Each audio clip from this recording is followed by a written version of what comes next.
Hello everybody, my name is Aceface, I'm running some T5 Abyss, and I've actually completed my goal to get those Vorton Specialization skill books. Now it's on to the next goal, and the next goal will be a bit more interesting than just buying some plain old skill books.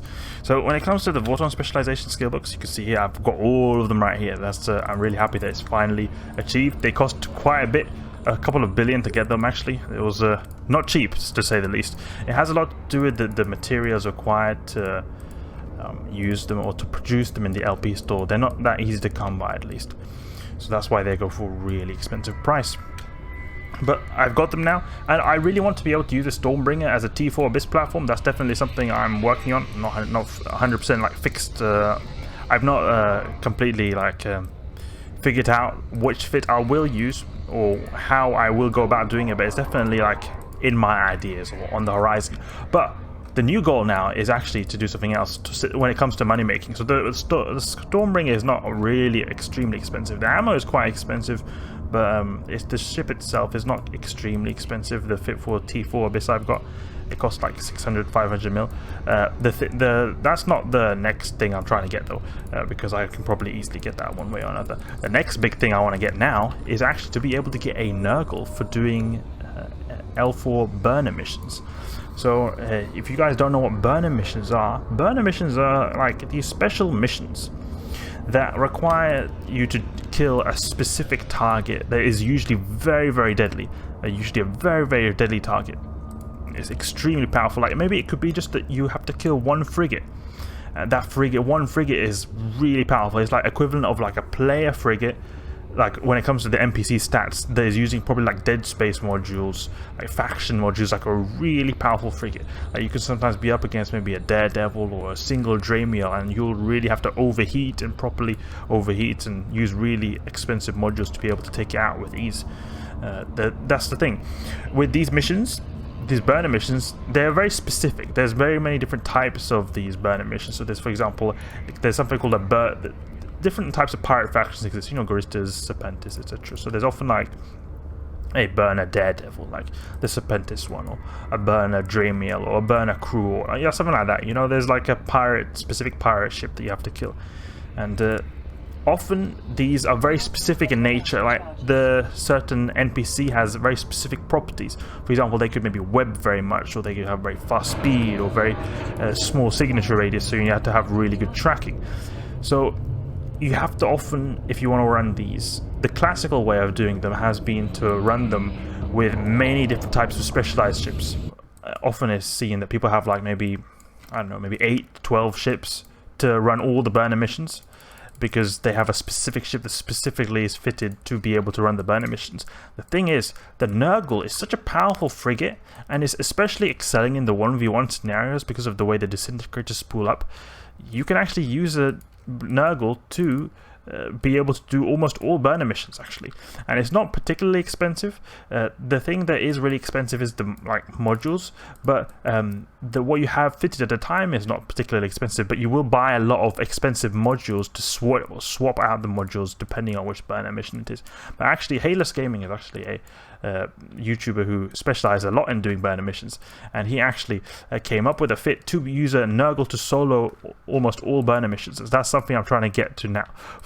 The total fit, all the modules cost 1.2 bill, but I'm not going to be flying 1.2 bill in a frigate when I do these missions. That's like asking for gankers. The way it works is that you have many different resist modules. For example, you have very many different modules, and you fit the ship in a specific way for the specific type of burner mission. So at the time, I'll probably be maybe using maybe 400 to 500 mil. I mean, that's still, you know, asking for ganks, but not like 1.2 billion in a ship. So that's something I'm thinking of doing. I've got this whole list for the burner Nergal here, right here, Nergal shopping list. So you can see here 900 mil, but it actually costs a bit more when you actually try to buy it. You can see here it's got all these things which you'll swap out depending on the mission, And I think that's something that's really good, because the burners, they pay so good. They pay much better than the standard L4 missions. You can earn up to like 200 mil or more an hour, depending on what your LP is, like LP to ISK ratios are. So it's a really good activity if you're able to run them. And I've never liked the idea of having to have like 50,000 ships to do these burner missions. I just really don't like that. And it's really expensive, because often they're very blinged out ships, so it'll be way more than this single ship here.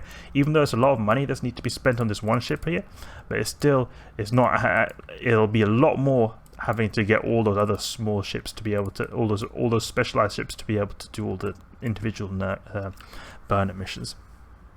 So that's my goal right there. I've actually trained up Triglavian skills, so I've actually got decently good Triglavian skills, and also Assault Frigate skills. My Assault Frigate skills, you know, I do a lot of Retribution in the Abyss. I've not actually recently done a lot of Retribution in the Abyss, because last time I used a Retribution in the Abyss, I got absolutely annihilated.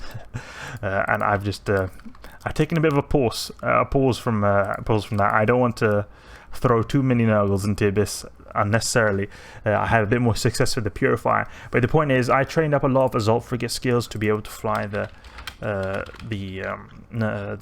Retribution pretty well, and this obviously carries over to the Nergal, because the Nergal is actually an Assault Frigate too. And it's just an amazing ship for multiple reasons, the Nergal. As I told you before, it's got very good DPS potential, especially when it comes to the 1v1 scenarios, because the Disintegrator ramps up damage, and often in these burner missions, as I said before, you are facing maybe a single frigate or single ship.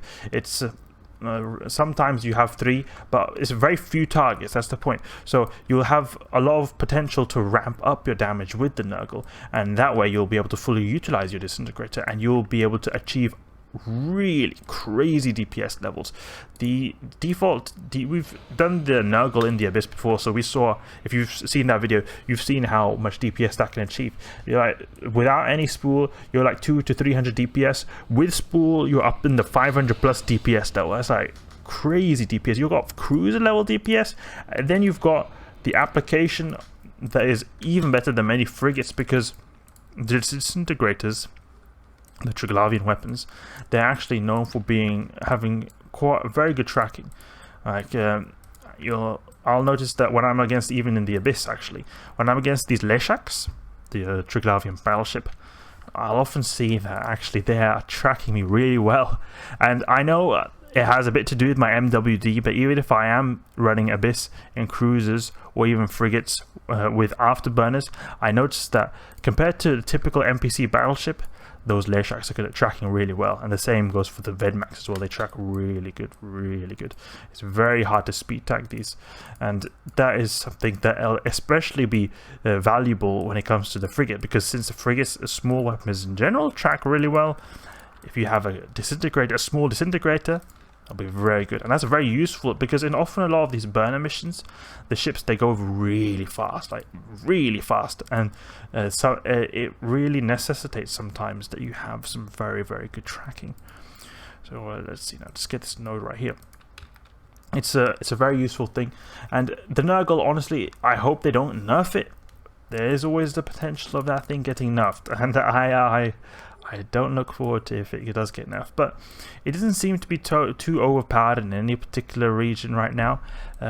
In PvP, I've not heard anyone. I'm not a big PvPer, you guys know I'm a PvE guy, but I've never really heard of it being a particularly OP in PvP scenarios, and I've never particularly heard it being extremely OP in PvE scenarios. The only thing that I can see it being good in is specifically this to do with burner missions. Otherwise, in the Abyss, I mean, it was alright in the Abyss when I tested it, but it was not amazingly good, just because the range was a bit limited when it came to the disintegrator, and also the fit, at least I used, didn't seem to be that good, and I've never really heard people doing Nergals a lot in the Abyss. I've seen one YouTuber, I can't remember his name now, but I remember seeing one guy, he posted a few videos of using the Nergal in the Abyss, but otherwise I've not seen any other people use Nergal in the Abyss. So it seems to, generally speaking, be quite an uncommon ship to use in the Abyss. It doesn't seem to be extremely good. I mean, it's alright, but it doesn't seem to be extremely good, and I think it has a lot to do with as well, that the hull is so expensive. The hull of the Nergal, damn expensive. You're paying multiple hundreds of millions for that, and that just feels a bit too much when it comes to the Abyss, because the Abyssal dead space is a very explosive environment for those little frigates. You can go one wrong move, one false move in this Tachyon cloud right here, you're flying out into the abyss and you'll die. And that'll be a very unfortunate way to lose a multiple 100 million ISK frigate, just a little mistake like that. What I'm trying to get at, and I mentioned this a lot, is that frigate abyss is not as forgiving as cruiser abyss, just to how flimsy frigates are, how fast they are, and it is really spending that much ISK on a kind of frigate like that. I can see that being, you know, off-putting for using it in the abyss. But when it comes to missions like burner missions, where it's extremely predictable, the missions are all the same. The missions are very similar, but they are all identical, but you can always read up about them in advance. It's not like the Abyss where you get a bit of a randomized thing here. So in this case, we had Harrowing Vedmax. We could have had like Starving Vedmax as well. These Harrowing Vedmax are pretty easy because they don't have any E-War to them. But in the burner missions, you always know what you're going to face. And because of that, you can always do everything the exact same way and basically almost always hope that or guarantee that you're going to come out in one piece. In the Abyss, you can make a little bit of mistakes quite easily right there. I don't think that that's at least the case for the burner missions. I've never done burner missions. I've only watched videos of people doing them, but it definitely seems like if you know how to do the burner missions, it is going to be harder than the Abyss because there's a lot more variables in the Abyss. But that's just my opinion. I've never done burners, as I said before. Okay, let's see what we've got now. We did this little haul right here when it comes to this T5 site, and I'm actually quite good. Look at this. We got a Muta Adaptive Remote Armor Repair. Interesting right here. I don't often get these blueprints, but this is a faction one, so it's actually worth quite a bit. Let's see how it's worth. How much is it worth? 9 mil right there. That's pretty decent. This is like a disintegrator. It looks exactly the same as a disintegrator, actually. Let's see now. Let's see if it looks like a entropic disintegrator. No, it's Veles heavy entropic disintegrator. Let's go on this. Look, it looks exactly the same. Yeah, this repair thing looks exactly the same as basically exactly the same as a standard disintegrator. Just it's instead of destroying, it's repairing. It's mutadaptive. It's not disintegrating. It's mutadapting things. So total, let's see now. Total 95 mil. Okay, 91 mil, because we got, you know, obviously the ammo and this kind of stuff. These blueprints are useless. Okay, we got 91 mil in how long? Those 12 minutes, because we've been talking a bit right here, so I'll say 12 minutes right there. That, in my opinion, is some dank ISK right there, and I'm very happy with that. So now you know a little bit more about burners and what I'm working on for burners, and I hope this works out good. And I mean, let's see if I actually do continue this. Maybe it could pop up some other thing I want to use my ISK on, and I choose to go for that instead. I'll see. But right now, at least, my current goal is to get this Nergal to be able to do burners. Hope you enjoyed this video right here, and if you did, please leave a like and subscribe. I'll catch you guys later.